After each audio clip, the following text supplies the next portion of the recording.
Puji nama Tuhan. Haleluya. Shalom. Shalom. Masih segar Bapak Ibu? Amin. Masih kuat? Amin. Amin. Oke, puji Tuhan. Sudah kasih Tuhan.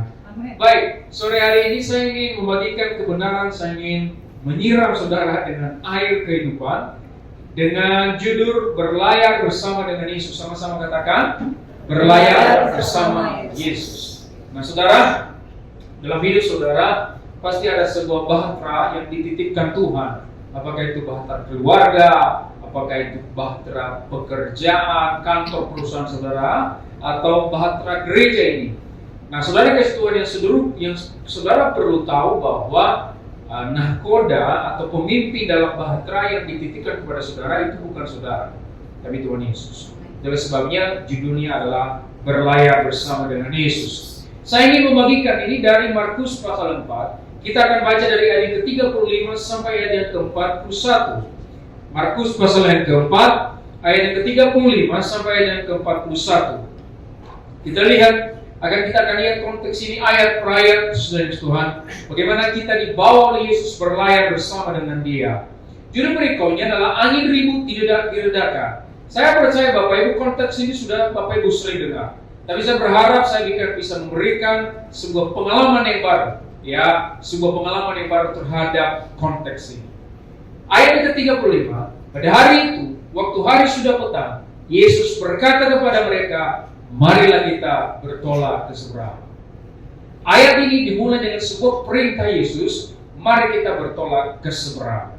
Saudara kasih Tuhan, ini adalah sebuah perintah, ini sebuah ajakan Yesus kepada murid-muridnya. Para murid tahu persis bahwa tujuan di mana Yesus mengajak mereka adalah sebuah danau bernama Danau Galilea. Menariknya, Danau Galilea adalah danau yang misterius. Kenapa misterius? Karena Danau Galilea sesekali bisa mengamuk. Angin tofannya bisa sesekali tiba-tiba datang. Badainya tiba-tiba datang. Tidak ada prediksi. Ya, maka selain Tuhan, pada waktu Yesus mengajak, memerintahkan para muridnya untuk berlayar melewati Danau Galilea, sekalipun para murid tahu resikonya, tapi mereka tetap menjawab, oke guru. Pertanyaannya adalah, kenapa para murid selalu berkata oke guru ketika Yesus memberi perintah kepada mereka? Jawabannya sederhana, karena mereka pernah melihat mukjizat sebelumnya, itulah sebabnya mereka selalu berkata oke ketika ada perintah berikutnya. Bapak Ibu kalau masih ingat waktu suatu hari Petrus selesai menangkap dari laut, dari danau, dan dia sampai ke daratan, dia tidak mendapat apa-apa. Tiba-tiba Yesus datang, dia berkata, Pet, mari bertolak lagi ke dalam. Petrus bilang, guru, semalam-malaman kami tidak dapat ikan. Kalau malam hari saja nggak dapat, bagaimana mungkin dapat siang hari? Yesus berkata, Pet, saya berkata kepadamu, masuk lagi ke dalam. Akhirnya Petrus bilang, ya udah karena guru yang ngomong, saya akan ikut ke dalam. Pada waktu mereka masuk ke dalam, mencari ikan, yang terjadi kemudian Bapak Ibu, ikan yang mereka dapat melampaui kapasitas perahu mereka. Sampai-sampai mereka harus memanggil perahu lain untuk menampung ikan tersebut. Dan mulai hari itu Bapak Ibu, Yesus berkata kepada Petrus, engkau bukan penjala ikan lagi, tapi engkau penjala manusia. Karena Petrus dan murid-murid yang lain sudah pernah melihat mukjizat seperti itu, maka setiap kali ada perintah Yesus yang aneh sekalipun, mereka tetap berkata, oke guru, karena mereka sudah melihat mukjizat sebelumnya. Saya berkata kepada Bapak Ibu hari ini, Bapak Ibu pasti pernah ditolong Tuhan sebelumnya. Bapak Ibu pasti pernah melihat mukjizat Tuhan sebelumnya. Maka hari ini jika ada perintah apapun dari Yesus, jawaban kita cuma satu, apa itu? Oke guru. Semua jarinya begini sama-sama katakan, oke guru. Oke guru. 1, 2, 3, oke. Kalau Yesus bilang kasihi musuhmu, oke guru. Amin. Ya. Memang waktu kita bilang oke guru ada mukjizat, kayaknya enak. Pada waktu saya bilang kasihi musuhmu, aduh gimana ya gitu ya. Tidak, karena ini perintah Yesus, ini bukan perintah Pak Pendeta. Ini perintah Yesus. Kalau Yesus bilang bagikan berkat yang ada padamu, katakan oke.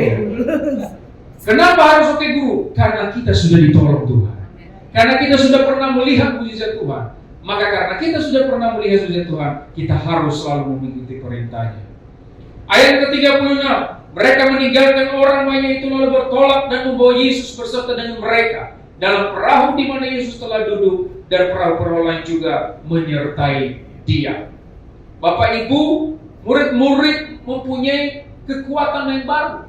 Kenapa mereka begitu yakin masuk dalam danau Galilea? Pertama, karena mereka sudah profesional di bidang itu. Kalau Bapak Ibu tahu, para murid itu 80% adalah nelayan. Jadi kalau ditanya masalah air sama mereka, itu sudah bidang keahlian mereka.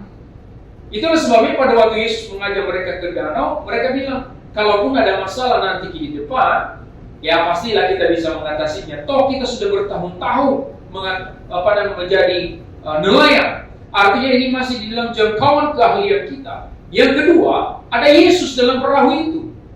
Mereka sudah profesional di bidang itu, dan yang kedua ada Yesus lagi di dalam perahu itu. Mereka berkata, apa yang perlu kita takutkan? Pasti tidak ada masalah yang melampaui kekuatan kita. Dalam hati mereka berpikir begitu. Bapak Ibu di ruangan ini, saya yakin mungkin ada bapak-bapak atau ibu-ibu yang sudah berkeluarga 10, 20 tahun, 30 tahun. Seringkali yang paling sering berkata dalam hati adalah bapak-bapak biasanya. Bapak-bapak biasanya berkata, apa sih masalah keluarga yang tidak bisa saya atasi? 10-20 tahun keluarga ini saya sudah nafkahi. Apa sih masalah keluarga yang tidak bisa saya atasi? Bapak Ibu dikasih Tuhan, seringkali kita berkata dalam hati, ini masih dalam jangkauan profesionalitas saya. Tetapi Bapak Ibu dikasih Tuhan, sesekali Tuhan akan mengizinkan sesuatu yang melampaui kekuatan kita. Mungkin saudara berkata kepada saya, tapi bukankah ada 1 Korintus pasal 10 ayat 13 yang berkata, tetapi pencobaan-pencobaan yang kamu alami adalah pencobaan biasa yang tidak melampaui kekuatan manusia. Nah, kalau kita berhenti baca di situ, kita akan kebingungan menafsir ayat ini. Ada koma setelahnya, koma, karena pada waktu kamu mengalami pencobaan, Tuhan akan memberikan jalan keluar. Jadi sebenarnya yang menemukan jalan keluar siapa? Anda atau Tuhan? Tuhan.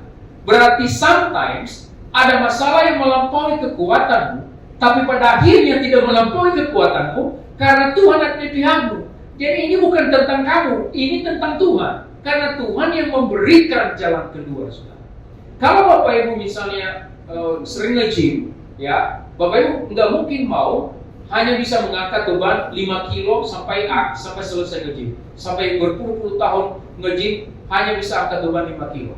Bagaimana caranya supaya menjadi lebih kuat? Berikan tubuh Anda beban yang lebih berat. Itu satu-satunya cara supaya Anda menjadi lebih kuat. Maka saudara Tuhan, kalau masalah yang saudara hadapi masih di bawah jangkauan kemampuan saudara, maka sesungguhnya Anda tidak butuh Tuhan. Loh, semua masalahnya masih dalam jangkauan kemampuan saudara kok. Masih dalam jangkauan profesionalitas saudara, keahlian saudara. What's the point you need of God? Saudara tidak butuh Tuhan. Justru Tuhan akan izinkan hal-hal tertentu yang melampaui kekuatanmu, dan di titik itulah engkau akan mencari Tuhan. Dan pada akhirnya akan kau menyadari, ini bukan tentang saya menemukan jalan keluar, ini tentang Tuhan memberikan jalan keluar. Bapak Ibu, ini tentang engkau mencari lebih kuat.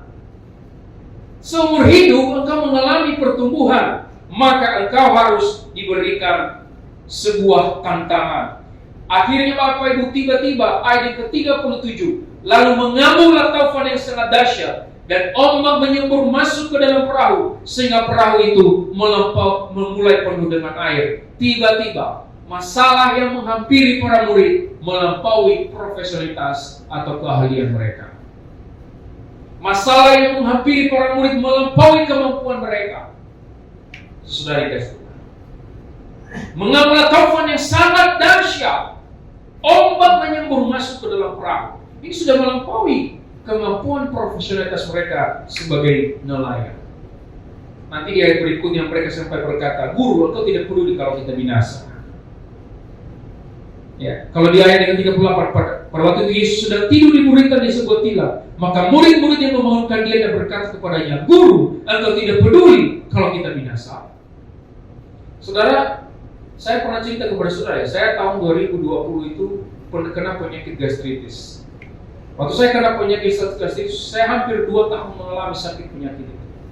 Dan saya menganggap Bapak Ibu, penyakit ini sebenarnya melampaui kekuatan saya.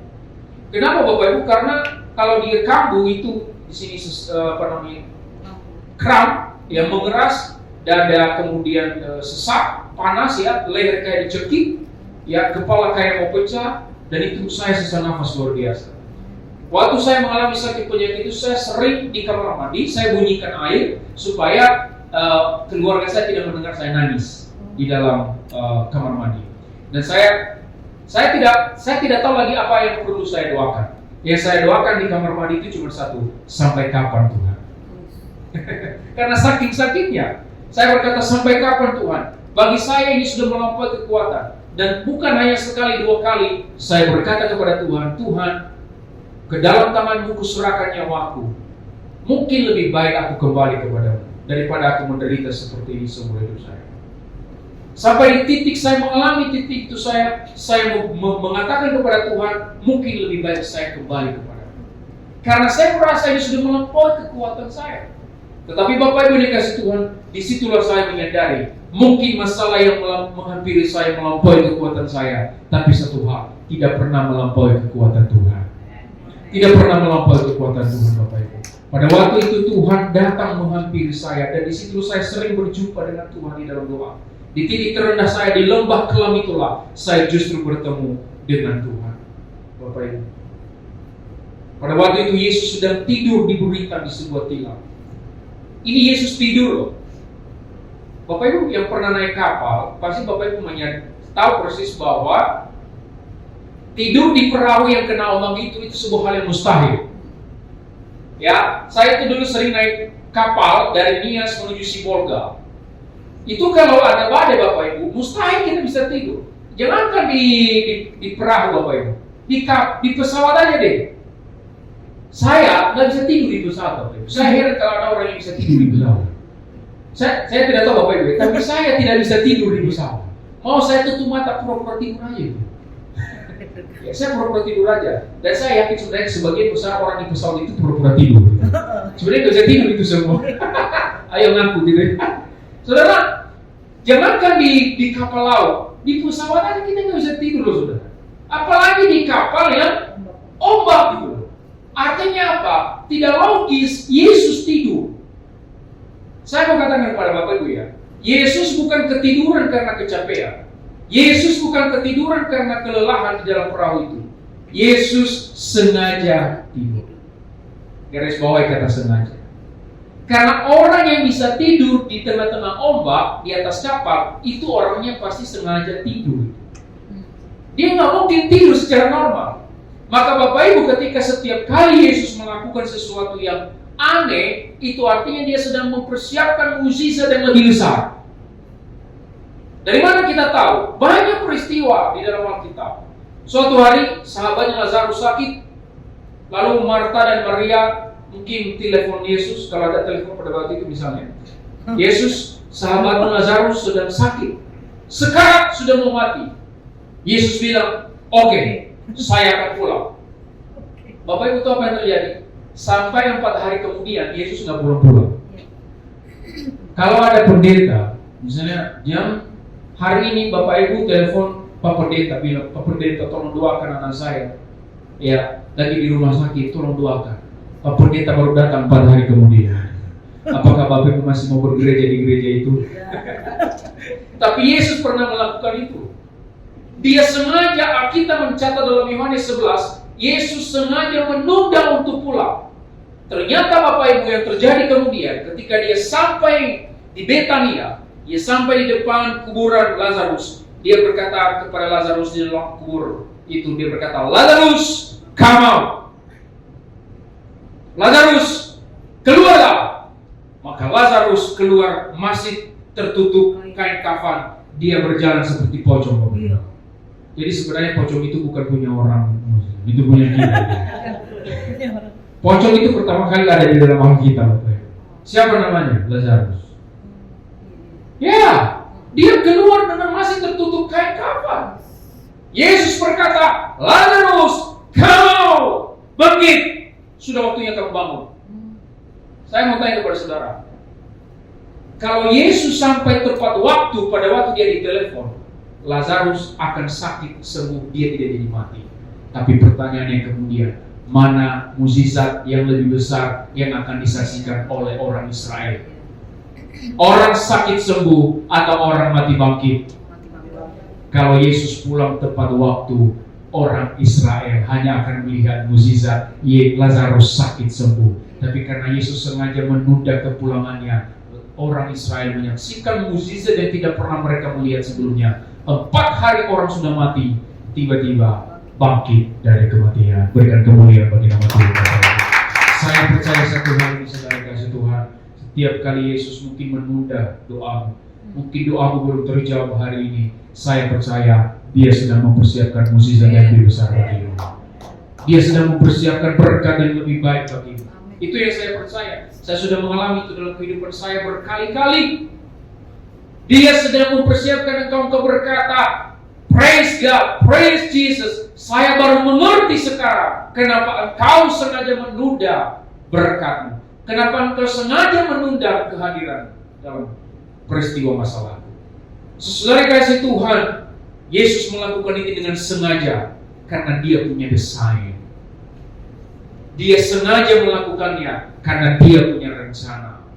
Kalau engkau sengaja menunda memberi permen kepada anakmu karena engkau punya rencana terhadapnya, mungkin engkau tidak mau giginya berlubang. That's your plan.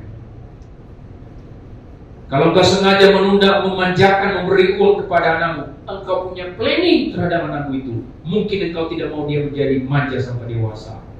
That's your plan. And God's plan is bigger than your plan. Jadi kalau engkau saja orang tua punya rencana ketika menunda hadiah kepada anakmu, apalagi Bapamu yang di surga, pasti punya rencana yang lebih besar ketika Dia menunda berkat tertentu dalam hidup saudara. Lalu ayat ke-39, Ia pun bangun, menghardik angin itu dan berkata kepada danau itu, "Diam, tenanglah." Lalu angin itu reda dan danau itu menjadi teduh sekali.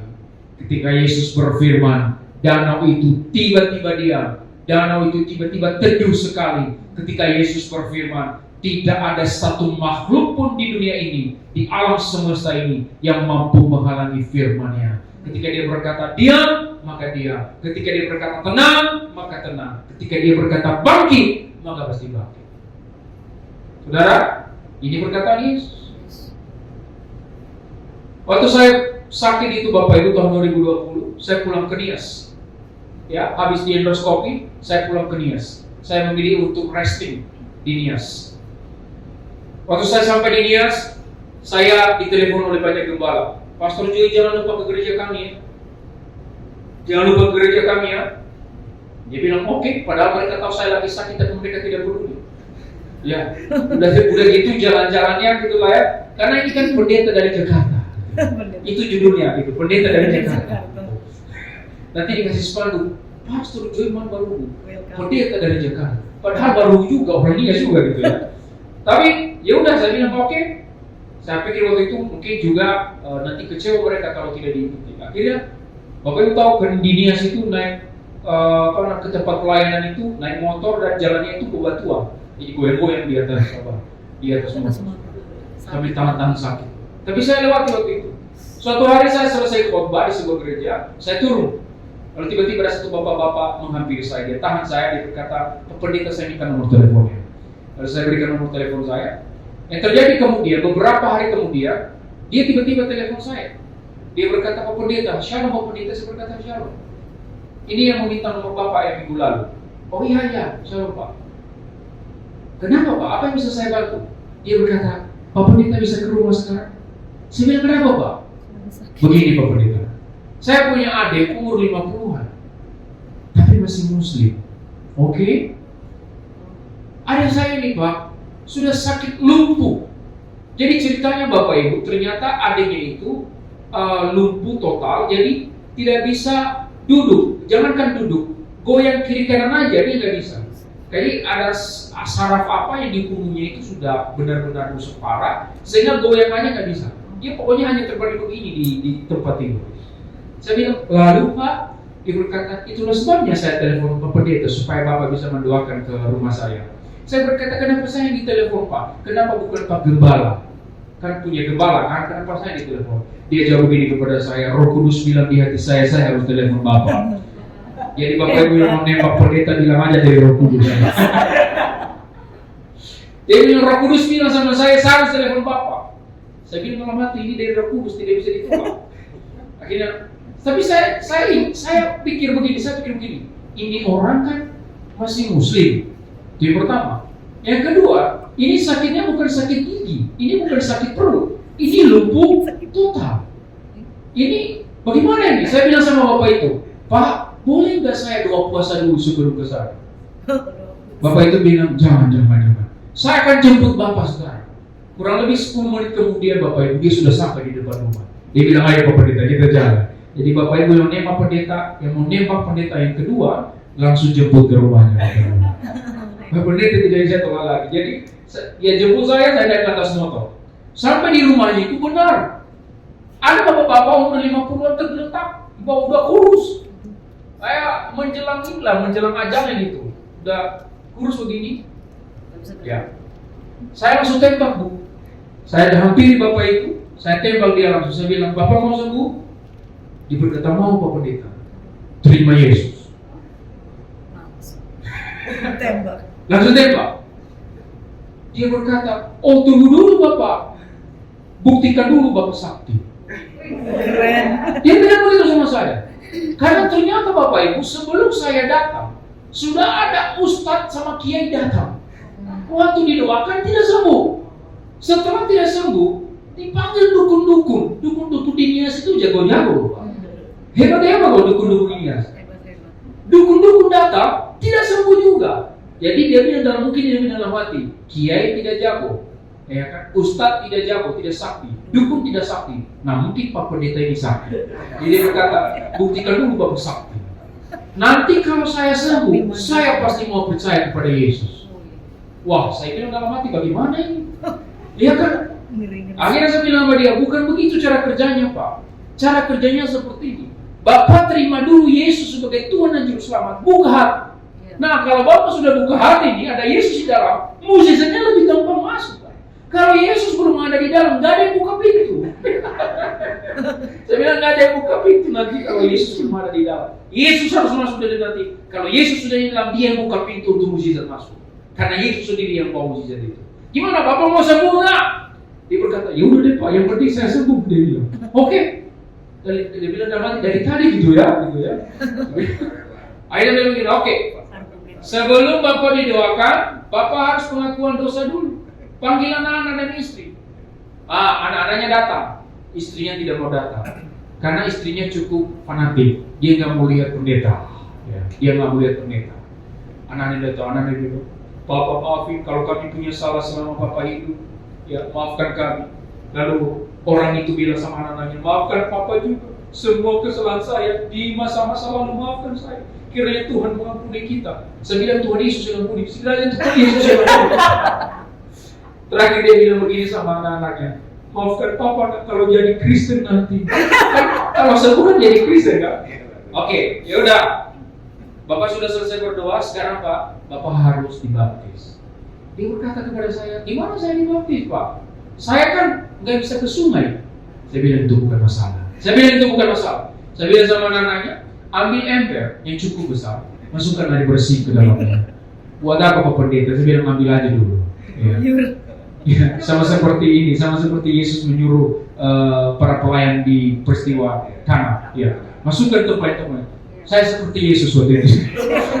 Masukkan air dalam ember. Oke, mereka masukkan air dalam ember. Akhirnya apa yang saya lakukan Bapak Ibu? Saya baptis Bapak Ibu. Jadi saya baptis dengan cara disiram. Jadi ada baptis percik, ada baptis selam, ini beda Bapak Ibu. Ini baptis siram. Jadi Bapak Ibu nanti bisa tiru cara saya. Jadi saya ambil embernya, dia berbaring di bawah, lalu saya tuang embernya, saya bilang di dalam nama Bapa, Putra dan Roh Kudus. Semua dosa-dosamu sudah diampuni dan sudah dibersihkan, dan sekarang kau mati bersama-sama dengan kematian Yesus. Tinggalkan kehidupan lamamu dan matilah bersama dengan kematian Yesus. Sekarang aku membaptiskan kembali, aku silahkan. Sekarang engkau bangkit bersama dengan kebangkitan Yesus. Terima hidup yang baru, terima Roh Kudus dalam nama Yesus. Hush! Terjadi mukjizat? Enggak. Enggak terjadi apa-apa, Bapak Ibu. Enggak terjadi apa-apa. Saya pulang, saya bilang dalam hati yang pedih sudah dibaptis. Udah disiram. Yang pedih sudah dibaptis. Tapi Bapak Ibu, dengarkan ini. Itu pikiran manusiawi saya. Saya berpikir yang pedih sudah dibaptis. Ternyata Bapak Ibu, Tuhan bekerja dengan cara yang berbeda. Itu malam hari saya doakan dia. Tahukah Bapak Ibu, besok paginya seorang muslim lumpuh total tiba-tiba bangkit dari tempat tidurnya. Dia tiba-tiba bisa berjalan, dia bisa berlari-lari. Dan tahukah Bapak Ibu, hari minggunya dia ke gereja. Wow, ketika Yesus berfirman, tidak ada satu makhluk di alam semesta yang mampu menghalangi firman-Nya. Pada waktu Yesus berkata, bangun, orang lumpuh ini langsung bangun. Bapak Ibu, waktu orang lumpuh ini sembuh, orang berkata kepada saya, Pak Pendeta mendoakan orang sakit sembuh. Lalu kenapa Bapak masih sakit? Karena waktu itu saya juga masih sakit. Lalu mereka berkata kepada saya, Pak Pendeta doakan orang lumpuh bisa berjalan, tapi Pak Pendeta sendiri masih sakit. Kenapa itu Pak Pendeta? Saya bilang sama mereka, itu membuktikan bukan saya yang menyembuhkan orang itu, tapi nama Yesus yang kita bawa. Nama Yesus yang kita bawa itu yang menyembuhkan orang itu. Ketika Yesus berkata bangkit, pasti bangkit. Hari ini apa yang kau hadapi? Apa badai yang kau hadapi dalam hidup? Perkatakan firman Tuhan, aku pasti menang. Perkatakan firman Tuhan, badai ini pasti berlalu. Katakan dengan Yesus, ketika Yesus berfirman, kalau Yesus mau, pastilah masalah ini akan selesai. Bapak Ibu, tidak ada yang mustahil bagi dia. Lalu yang ke-40, lalu ia berkata kepada mereka, mengapa kamu begitu takut? Mengapa kamu tidak percaya? Dengarkan ini saudara, ketakutan selalu berasal dari ketidakpercayaan. Seorang suami takut istrinya selingkuh karena dia tidak percaya sama istrinya. Seorang istri takut suaminya selingkuh karena dia tidak percaya kepada suaminya. Bapak Ibu, ketakutan selalu berasal dari ketidakpercayaan. Kekhawatiran selalu berasal dari ketidakpercayaan. Jadi kalau hari ini saudara khawatir, itu artinya saudara tidak percaya. Kalau orang yang percaya, dia tidak khawatir. Kalau orang yang percaya, dia tidak takut. Kenapa? Karena percaya. Bukan percaya pada keinginannya, tapi percaya pada kehendak Tuhan. Dia percaya bahwa apapun keputusan Tuhan dalam kehidupannya, itu yang terbaik bagi dia. Percayakah kau kenal itu? That's a problem. Saya pengen punya mobil. Saya bilang kepada istri beberapa minggu yang lalu, kayaknya kita sudah butuh mobil. Saya mau mobil. Kan ini pelayan kayak gini kan butuh mobil ini, saudara ya. Masalahnya belum punya. Saya bilang sama istri, kayaknya sudah butuh mobil. Betul juga ya. Iya, tapi kita belum mampu gitu. Ya. Bilangnya udah kita doakan dulu. Tapi begini saudara, saya mau pengen punya mobil, tapi percaya kepada Tuhan itu bukan saya berkata begini, Tuhan, saya pasti punya mobil. Bukan itu iman yang sejati, Bapak Ibu. Bukan itu iman yang sejati. Iman yang sejati itu adalah begini, Tuhan, jika Engkau mau, pada waktunya aku pasti memiliki mobil. Tetapi sekalipun sampai akhir aku tidak memiliki mobil, aku tetap percaya kepada Engkau. Itu iman yang sejati, saudara. Karena banyak orang kecewa sama Tuhan karena iman yang salah. Dia berkata, saya pasti punya mobil karena Tuhan itu baik. Belum tentu. Tidak semua orang di dunia ini dibuat jadi kaya loh. Tidak semua orang di dunia ini dibuat jadi kaya. Ada orang yang memang didesain Tuhan untuk hidup dalam keadaan yang menengah, sehingga dalam keadaan menengahnya itu dia tetap bergantung kepada Tuhan. Saudara, ini bukan tentang keinginan kita, tapi kalau saya percaya kepada Tuhan, maka saya tidak perlu khawatir. Itulah sebabnya saya tidak khawatir tidak punya mobil. Saya tidak khawatir tidak punya mobil. Saya pengen punya mobil, tapi saya tidak khawatir tidak punya mobil. Kenapa? Karena yang saya percayai bukan keinginanku. Yang saya percaya adalah kehendak Tuhan. Yang saya percaya bukan diriku, tapi yang ku percaya adalah pribadi Tuhan. Ini berbeda loh saudara. Hati-hati di sini. Hati-hati. Yang terakhir setelah yang ke-41, mereka menjadi sangat takut dan berkata seorang kepada yang lain, siapa gerangan orang ini sehingga angin dan danau taat kepadanya. Ada yang aneh di ayat yang ke-41 ini. Apa yang aneh di ayat ke-41? Badai sudah hilang, sudah tenang. Angin taufan sudah tidak ada. Ombak sudah reda. Danau sudah tenang. Tapi ayat ke-41 mencatat mereka menjadi sangat takut. Ketakutan para murid meningkat. Aneh sekali. Seharusnya ketika danau sudah tenang, harusnya mereka ikut tenang juga. Tapi yang terjadi, mereka menjadi sangat takut. Ketakutan mereka meningkat. Mengapa ketakutan para murid meningkat, Bapak Ibu? Jawabannya adalah ini. Karena di depan mereka ada sesuatu yang lebih menakutkan melampaui ombak dan badai. Apa yang lebih menakutkan dibanding angin taufan dan badai, Bapak Ibu? Ini bukan tentang sesuatu, ini tentang seseorang. Namanya Yesus. Ternyata Yesus lebih menakutkan daripada badai. Amin. Pada waktu Yesus berkata, "Diam, tenanglah," tiba-tiba ombak dan badai itu tenang, danau itu tenang. Para murid langsung menyadari, ini bukan manusia biasa. Ini pasti pencipta langit dan bumi. Orang ini kalau berkata hidup, pasti hidup. Orang ini kalau berkata mati, pasti mati. Menyadari hal itu, mereka sujud menyembah Yesus dan berkata, "Engkau Tuhan kami." Mereka menjadi sangat takut kepada-Nya. Bapak Ibu yang dikasihi Tuhan, pesan saya terakhir kepada saudara, jadi orang Kristen, jangan menjadi orang Kristen yang lebih takut masalah daripada takut sama Tuhan. Kita harus lebih takut kepada Tuhan melampaui takut kita terhadap masalah. Boleh takut kepada masalah? Tidak boleh. Boleh takut kepada badai? Tidak boleh. Boleh takut kepada tantangan? Tidak boleh. Jangan takut kepada tantangan. Satu-satunya takut yang diizinkan di dalam Alkitab adalah takut pada Tuhan. Engkau harus gentar di hadapannya. Banyak orang Kristen yang sudah tidak memiliki rasa takut kepada Tuhan. Mereka menganggap Tuhan itu seperti mainan, seperti dewa yang bisa kita atur-atur. Hormati Tuhan, maka Dia akan mengasihi. Hormati Dia, berikan Dia penghormatan yang layak, Bapak Ibu dikasihi Tuhan. Banyak orang yang korupsi. Kenapa orang korupsi, Bapak Ibu? Orang korupsi karena orang itu lebih takut miskin daripada takut pada Tuhan. Makanya dia korupsi.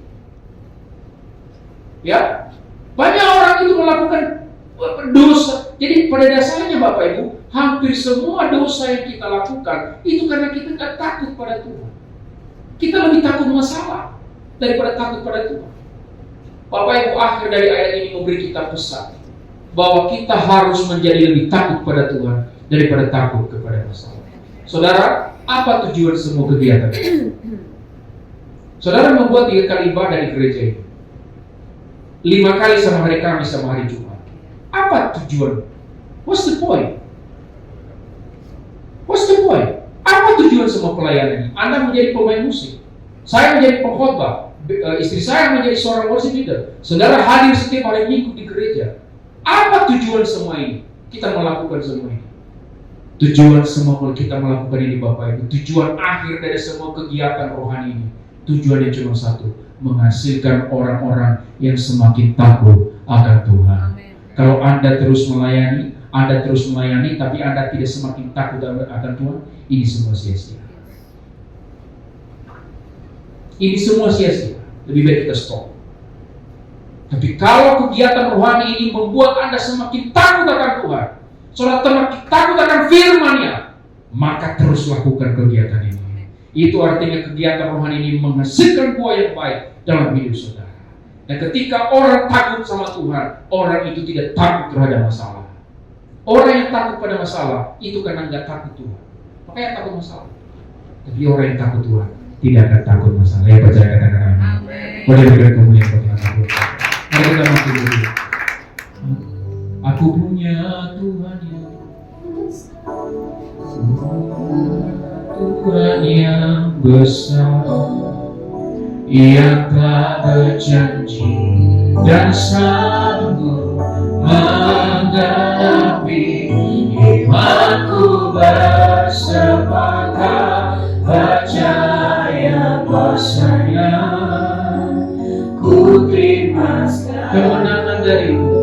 kemenangan darimu.